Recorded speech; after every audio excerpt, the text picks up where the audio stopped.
নমস্কার। বর্তমান সময়ে প্রায় আমরা সবাই মশার উপদ্রব থেকে নিজেকে বাঁচানোর চেষ্টা করে থাকি এবং তার জন্যই আমরা মশার প্রতিরোধক হিসাবে বাজার থেকে কিছু পণ্য কিনে আনি, এই কথা ভেবে যে এগুলি আমাদের মশার প্রতিরোধ করতে সাহায্য করবে। কিন্তু আপনারা একবার একটু ভেবে দেখুন তো, উড়ন্ত মশা মারা সহজ না যে সকল স্থানে মশা জন্ম নেয় সেই সকল স্থানগুলিকে ধ্বংস করা সহজ? একবার একটু নিজেকে জিজ্ঞাসা করুন।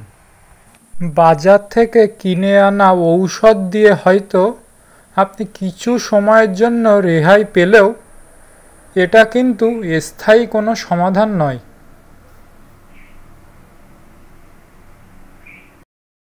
অন্যদিকে আপনি যদি মশা তৈরির স্থানগুলিকে ধ্বংস করে দিতে পারেন তবে এটি একটি স্থায়ী সমাধান হতে পারে। কারণ মশা তৈরির স্থানগুলি যদি না থাকে তবে মশা জন্মও নিতে পারবে না এবং মশার উপদ্রবও কম হবে। এজন্য আসুন একসাথে আমরা যে সকল স্থানে বা জায়গাগুলিতে মশা জন্ম নেয় সেই জায়গাগুলিকেই ধ্বংস করি।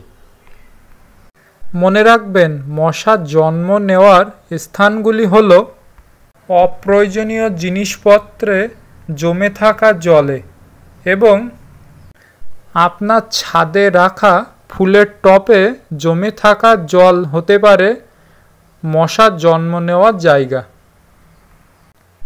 এছাড়া বাড়ির সামনে বা পেছনে ফেলে রাখা অপ্রয়োজনীয় জিনিসে জমে থাকা জল হতে পারে মশা তৈরির উপযুক্ত স্থান।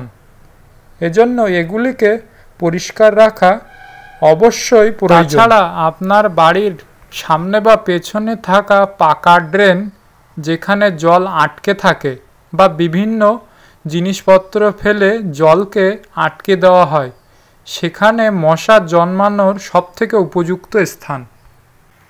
এই জায়গাগুলি মশার সবথেকে পছন্দের স্থান। এজন্য আসুন আমরা একটু সচেতন হই এবং মশা যে স্থানে জন্মগ্রহণ করে সেই স্থানগুলিকে ধ্বংস করি। আর যদি আমরা মশা তৈরির স্থানগুলিকে ধ্বংস করতে পারি তবেই মশার উপদ্রব থেকে রক্ষা পাওয়া সম্ভব হবে।